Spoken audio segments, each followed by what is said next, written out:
What's happening, everybody? Welcome to another episode of Unparalleled Sports Talk with yours, Kwame Fisher Jones. As always, I am him, and I'm joined by a fake NBA guru, Sports Talk Terry on all social media platforms, also known as Everett Terry Jr. What's going on, A? We gotta stop coming on set with the same shirt, my man. Like every You time I know, turn around, I you don't even match up notice the it till you color of bring my it up. polo. I mean, listen, we did this last segment. We're doing it this segment. I'm dressed way earlier than you, so clearly you're trying to follow me. I'm up 3 hours before your eyes open. Like, Yeah, so it's that's true. impossible. Yeah. So it's impossible for you to say I'm copying you. It's the other way around. I don't know how we keep doing this. And it's literally like the same color, the same tone and everything. It's not even Yeah, like a light gray, dark gray. It's the same color gray. Last week yeah. it was the same color green. This is scary stuff. I mean, I know we're twins. We got the same birthday, but that's bananas. And my clothes, like, so my stuff is just sitting in the drawer, folded up. Whatever's on the top is what I wear for this show. And with the other show with Chris, he always does button up, so I match his energy. So whatever's next is what I wear. I don't even think about it. I got on basketball shorts under this. I, you So know what's yeah, funny? I got on basketball shorts too. It's all right. crazy town. Well, actually, mine are weightlifting shorts. So now I played you actually weightlifting shorts. So now That's fine. Hey, whatever. I got on ball shorts. all right, man. Speaking of people who are trying to find success, that's a good Oh transition. man. Speaking of a guy that's trying to find success, try to get it together. Brandon Ingram. Pick this topic because I actually think Brandon Ingram, there's more to this story than just being reported. But for those who don't know or have been watching USA basketball, I've been paying attention to the NBA, it's free agency. Brandon Ingram is entering the final year of a 5-year deal. He's eligible for a 4-year, roughly $200 million extension. The Pelicans decided they do not want to give him $200 million. The simple minded NBA fan says, oh, because they want to build around Zion. That's why they're simple minded. The Pelicans don't want to be on the hook to Brandon Ingram for $200 million. But the bigger issue is Brandon Ingram is finding the trade market kind of quiet for him. And I think I know why, but I'm curious why you think that is. Um, it's hard to kind of put its finger. I mean, because he hits all the tick marks. He's averaging 20 points per game. He's shooting Yep. almost 50% from the field. He actually stayed remarkably healthy last year, which had been a struggle in years past. He's 26. It's not like he's some dinosaur. He's not 36. Hasn't had any major injuries in the last few years, so it's not like he's coming off of a torn ACL or anything like that, where you're worried about whether he's going to be able to play. He's a great second, third option on the right team, and there's enough teams that need guys that somebody should have traded for him. So I'm thinking it's one of two things: either one, he what they're asking for, people don't think there's enough value to pay for a Yeah. guy they're going to have to re-sign, or he's made it clear to potential trade suitors that, hey, if you come, XYZ ABC is going to be expected, and maybe teams are like, not for you, kind of thing, you know. And I don't know that that's it, but that's the only two reasons I can come up with is the why he's in a city that doesn't want him, that's going to let him walk for absolutely nothing next season. Well, here's the thing about that, and I love the way you ended that. This is the dark secret of the NBA that no one really talks about. It's not too interesting, so it doesn't get the barbershop talk or the blog talk or the NBA new media talk. But this is where NBA executives screw players. The Pelicans, in my Mm-hmm. opinion, don't want to trade him. They don't want to trade him. They want him to take less of a market deal. If you think about the players that they brought in and the basic continuity, the depth that they have at that position, they don't want to overextend by paying Brandon Ingram when they know that they're going to lose Zion Williamson probably in the next year or so. Probably in the next 18 months, Zion Williamson is going to leave the organization, whether it be through trade or whether he has some sort of injury. The instability with Zion matching the stability, Brandon Ingram, you know you're going to get 20 points a game. You know you're going to get a good locker room guy. You know you're going to get a good low maintenance guy and a guy who loves the small market, loves small media, which is kind of the antithesis of what other guys want. A lot of guys want the big media, big market, big franchise. Brandon Ingram didn't like playing in Los Angeles. He actually preferred to play in New Orleans. So I think that's the first side of it. The second side of it is he's willing to go someplace else. He doesn't matter. It doesn't matter to him where he wants to go. So that doubles down on the notion or the premise that the organization doesn't want to trade him. And this is sad because he's a quality. You said second to third tier. I liken him to a guy that if you put him on It was always the Miami. I mean, if you put him on the Charlotte Hornets, maybe they win 5 to 10 more games. But you put him on the which Miami makes them a Heat, playoff team. man, well, French playoff team. But you put him on the Indiana Pacers in place of Pascal.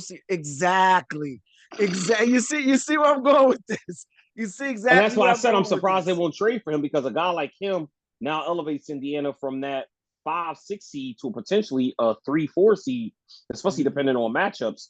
Why would a team like that that's trying to make a meteoric rise? They have their franchise guard of the future in Halliburton. You know, they've already re-upped Pascal Siakam. You know, they really got value out of guys all at the other spots like Benedict Mathurin and Nebhart and some of those other guys. They've got enough pieces around them, and they like to run and gun up and down the floor. This more fits his style. Can he play in a half court and also get his own bucket? That's something that Indiana He doesn't have a can. lot of guys He that can can. get, He, and that's my he's point. He can, and that's why he fits because they don't have a guy that can do that. When they're in a half court set and need a game winning shot, they're pretty much counting on Tyrese Halliburton to make the play. And while that's fine, that's not really his play. He's more of a running gun, find an open guy, drive, dish, kick. That helps in the regular season when you're playing 82, but when you're in a 7-game series and teams are now going to shorten the game and shorten the court and give you less possessions, you got to have a guy that can get his own bucket in the half court. He can play low post, high post. He can get his own shot. He has a good mid range game. I don't see why a team like Indiana doesn't take a flyer on him. well. I'll give you another team because I was just throwing it out there, but Oklahoma City comes to mind. Another You team would that could add him use him. to, you add him to Oklahoma City. The Los And Angeles they got Clippers come. pieces and chips. The Los Angeles Clippers come to mind. You Yeah, add yeah, they just lost PG. so the market is there for him. There, to me, David Griffin and the New Orleans Pelicans don't want to trade him. And it sucks because he's going to have to play out the final year of his contract and then either be beholden to them for a sign or trade or possibly get somewhere in free agency. And I don't know where it's. I was surprised Philly didn't make a move for him, but Well, I wondered if it was a matter of like I know Golden State was interested in him, and then there was an issue between him well, and Steve Kerr from the Olympics, so that kind of went by the well, wayside. the cap's gonna get bigger. It always does Mm-hmm. every year. He's gonna be a UFA next year, so there's nothing they can do to hold him. He's not restricted, so they don't have to give up anything to get him if they want him. It's just money at that point. And you got guys that always drop off the books, guys that are gonna be on the back end of the career, guys that are gonna move, guys that are gonna retire, guys that are gonna get injured, get trade exceptions. Maybe teams that want him are like, you know what? Maybe we'll wait it out and see if we can get him next year without having to give up a coveted draft pick. Everybody and their sister that's below mediocrity is trying to tank to go get Cooper Flag. We understand it. Oh But God. at the end of the day, listen, Christian Leitner with a ball handle 2.0 is coming. And a lot of people like his game. I like his game too, personally. Can it translate to NBA? He's got the size, the build, but that's neither here nor there. All of that said, Brandon Ingram will have a market for a team in the offseason. I think he'll have 5 or 6 potential suitors, depending on how things shake, how things fall, how guys develop, especially in a weak draft last year. I'm very, very surprised the teams didn't trade for him. But also, again, you don't know what the Pelicans were asking for. They might have said, oh, yeah, we'll take a one this year, but we also want one next year and a one after that. And they're like, no, he's 26. Why would we give him to you for less? So now they're like, well, we'll just wait him out and get him for nothing. So I think it's the only thing really stopping him from moving on. It's the Jerry West trick where Jerry West was great at that. When Kobe Bryant requested to be traded, they asked for so much from the Chicago Bulls that the Bulls couldn't get it done. And every time the Right. Bulls say, all right, we'll do that, they say, well, you know what? We want 12 number one picks instead of 5. We want 15 number one picks. They kept making it the load too much for them to carry. And that's got to be the case for Brandon Ingram. Now, I want to Yesterday's transition price ain't today's price. exactly. And, throwing that out there, he don't know what type of player he is just yet. And that would make me leery if I'm a franchise.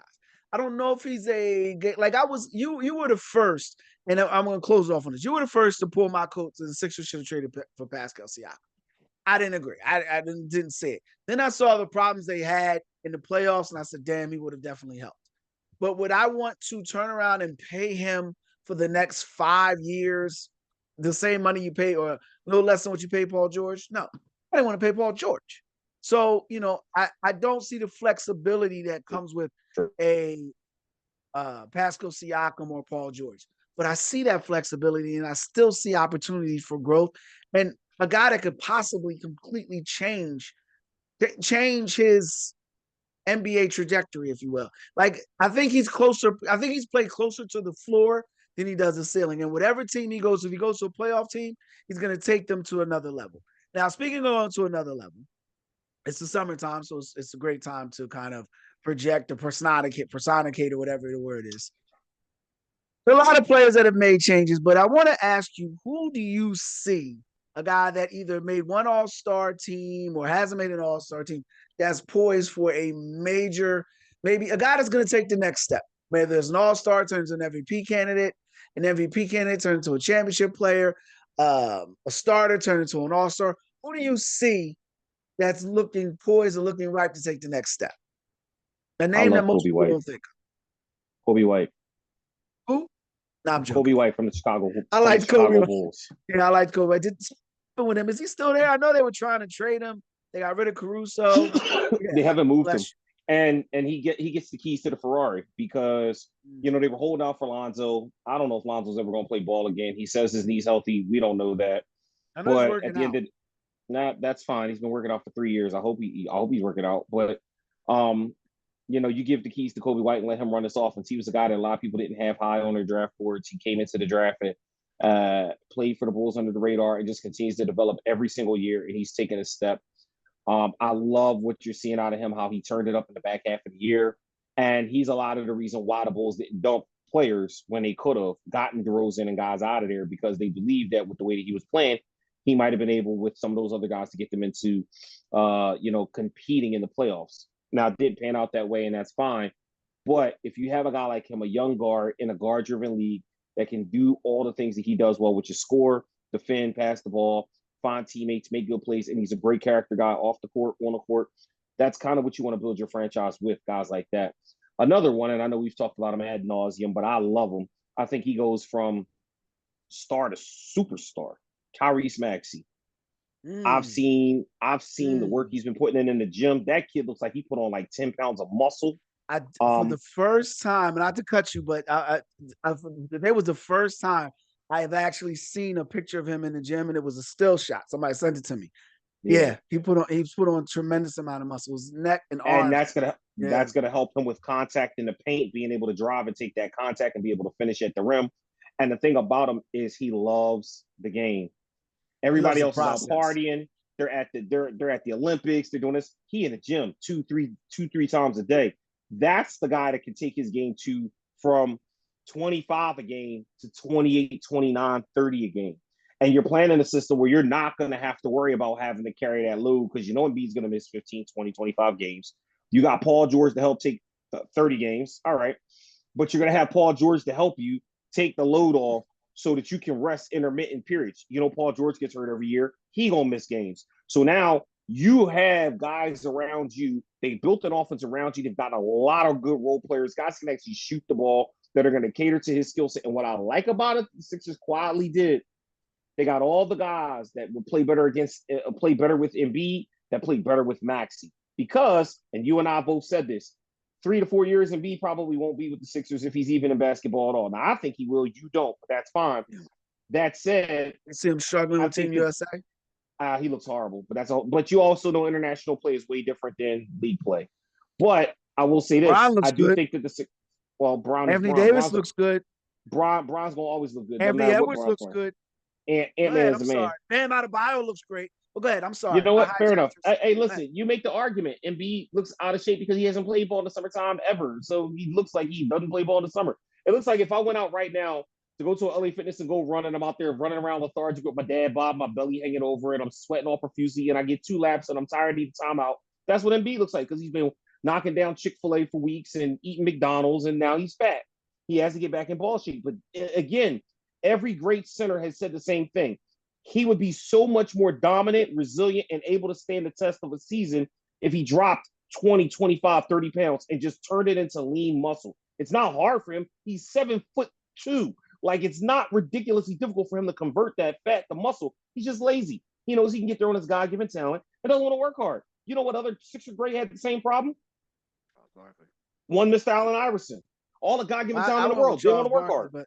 but I got a Him funny story too. about Allen Iverson. I'll save it for the end. But go ahead and wrap up your segment on Tyrese So, Maxey because I so the point I'm making about Maxey is you got a guy like Maxey that you can build around. Tyrese Maxey will be the face of the Sixers franchise in 5 years, guaranteed. And now you're building him up and letting him get to that next level. You're doing with him what great teams and franchises do with stars. You saw Oklahoma City do with SGA. They came in, let him fill himself out, let him become a star. Now he's a superstar. Same thing's going to be with Tyrese Maxey. And the Sixers found a gem in him. One of the few times I agree with Daryl Morey in his drafting. Did a great job getting the kid. Now they got all the, now sky's the limit and where they can go. So, I mean, I really expect a monster year out of him. Quick backdrop with the Morey. That was Morey's first year. He had only been in the building for maybe a few months. They drafted him. I don't even think he knew who they were playing in the draft because if he knew, he would have traded him. But nevertheless, I love the Maxey one. I actually didn't think about Maxey. I went a completely different direction with you. I went to a guy that I'm expecting an MVP. Well, two guys I'm expecting MVP caliber years for. The first one is going to surprise you, Victor Wembanyama. I believe the addition of Chris Paul is going to be off the charts for him. He plays with an intensity, he plays with a focus, but he also plays with a childlike demeanor, enthusiasm that's going to be great and is going to be great for Chris Paul. They've got a young team. The young man whose name that completely escapes me only because I was prepared to talk about him, but the young man out of Duke that they drafted, or excuse me, Connecticut, is unbelievable. He's unbelievable. And he's going Oh, to be, yeah, yeah, we his talked name about it escapes me. last week We and we did. went back and forth on the name, but he had a great summer league. They sat him down. But the point here is with Victor Wembanyama. Believe him to be, he'll be an MVP candidate. Now, will he win the award?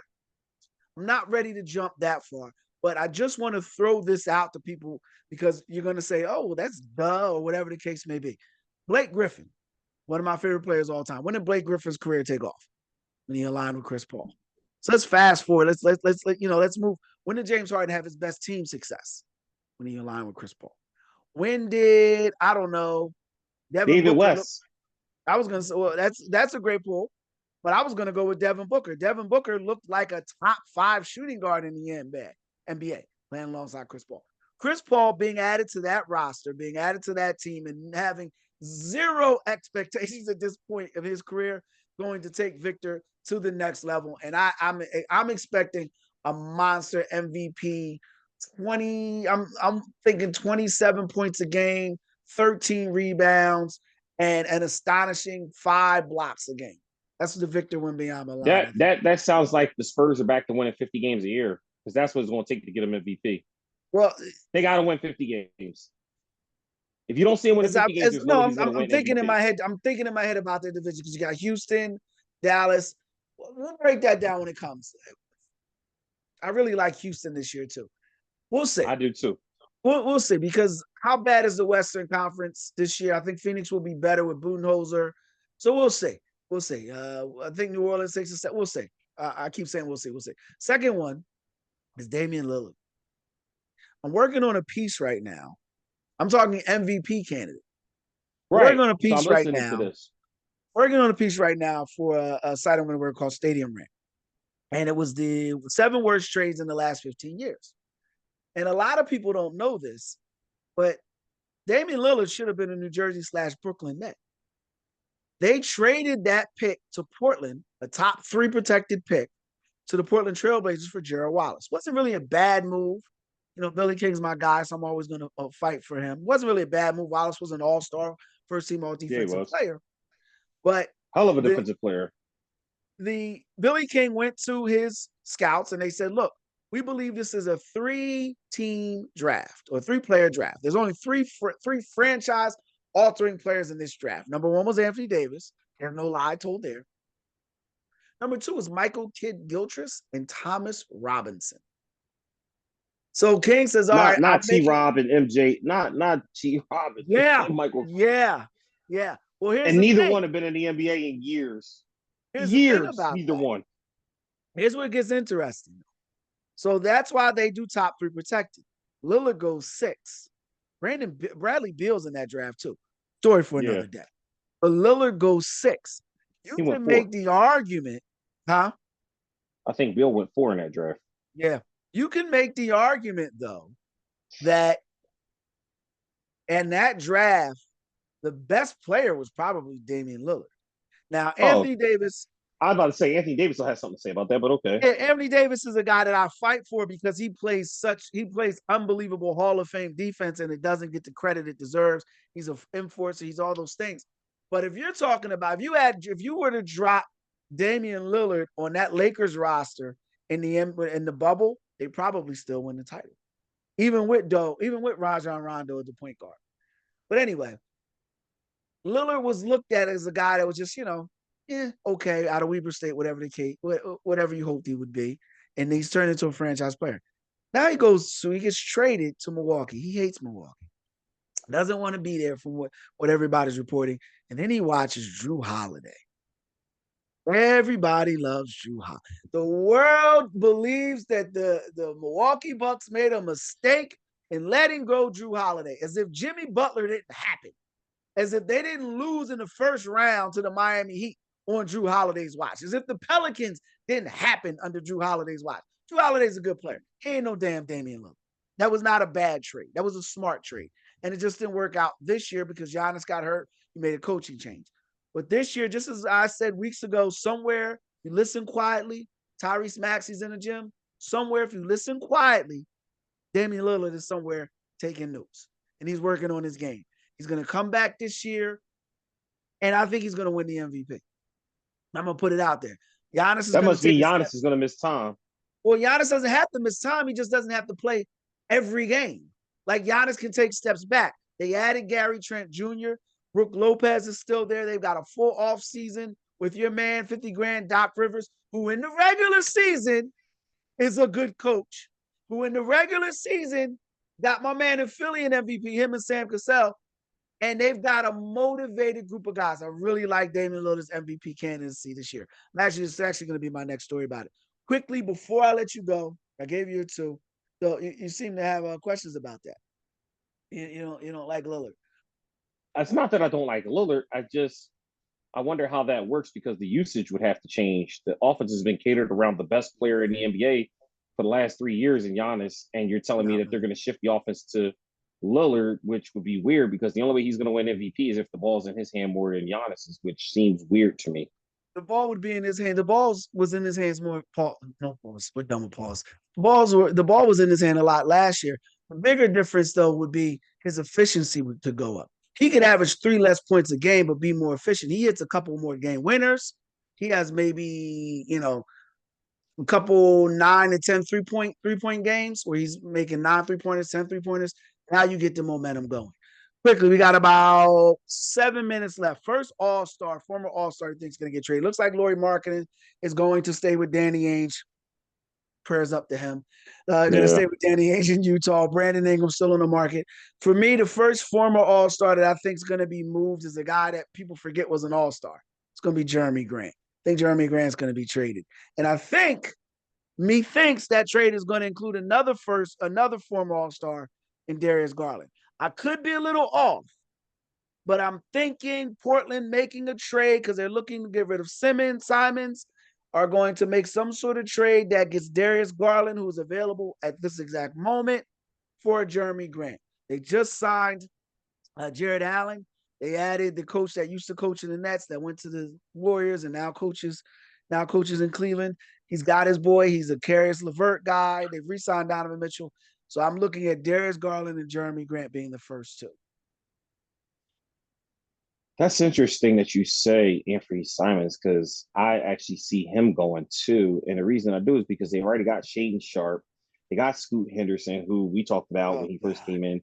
Right. But what I'm saying is they already got, and Anthony Simons has a big contract on a team that's not winning. There's no reason to keep him. You can offload him. And you know what team he actually fits great on? And watch this. Jordan Poole 2.0, Golden State Warriors. It'll never happen. Well, just because the two franchises don't like each don't other. Get along, and Mike Dunleavy Jr. doesn't have the cachet that a Bob Myers has. When Mike Dunleavy Jr. calls, people go, Now they got some great guys in the Warriors organization in their front office, but Dunleavy just can't get the deals done. You heard about this year. They couldn't get the Chris Paul deal done. They couldn't get the Kuminga deal done. They couldn't get the Paul George deal done. They can't get deals done. That screams that your general manager isn't the deal breaker. Yeah, Simons is a guy that I don't. We can discuss him briefly. And Scoot Henderson, that seems like a first. That seems like a first class trip to Lotteryville. First class strike It to is lottery. because you got two guys around the same height. One shoots a little better than the other. Neither are great outside shooters. One has been hurt quite a bit, and the other one is still trying to find his way. But they're on a young team with Chauncey, unfortunately, who can't seem to get an identity on the roster because they got a lot of guys playing the same position. That's why you have a Jeremy Grant on the books because he's supposed to add that stability. But what is a 20-point per game small forward playing the four going to do with a 20-point per game shooting guard who's ball dominant in Simons, with a point guard who can't shoot, who needs the ball because he has no other way to contribute to the game, with a guy Shaden Sharp who can do everything but wants to be a starter and is tired of coming off the bench and wants to get starter minutes. It's a whole bunch of guys that all want the same thing, but nobody has a way to make them all play well together. And it's more of an indictment on the fact that they didn't give Chauncey the pieces to be successful. Portland will be another fringe lottery team for sure. But I think that the only way they do it is they have to offload talent to get really, really bad. They need a big man that can actually do something with the ball consistently. DeAndre Ayton doesn't do it for you. Good night. Good night. I didn't like that trade for Portland. I Uh, didn't like it then. I don't like it now. The Phoenix Suns won that deal because they got him off the books. They didn't want to pay him. Um, Gone is the day where mm. a double big man commands that kind of money and thinks he's going to be a focal point of the offense. Embiid and Joker are the only two to get away with it, and you already see Embiid can't win in the playoffs playing like that. Joker's already got a chip, but what Joker does better than both, he plays Stay no healthy. defense fair, but he has an ability to find the open man and make the teammates around him better. Embiid doesn't do that, and Aiden don't even make himself better, let alone teammates. So Well, I will wrap it up here. I think Portland is two coaches and a general manager away from being a playoff team. So two coaches.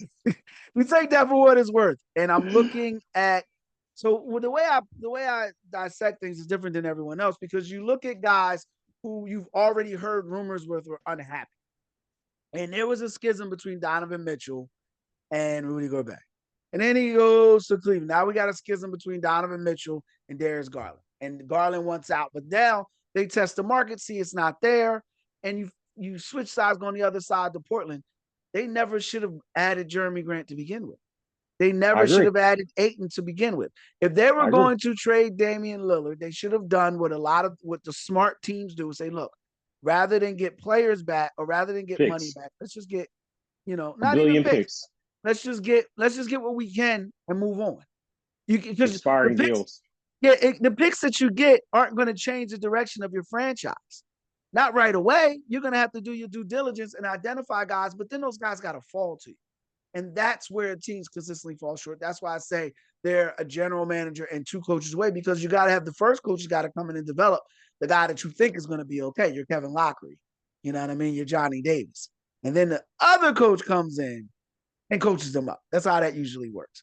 All right, that's it for Oh, this episode of Unparalleled Sports Talk. He's Everett Terry Jr. I'm Kwame Fisher Jones. If you like the podcast, make sure you share, subscribe, comment, whatever your podcast platform allows you to do.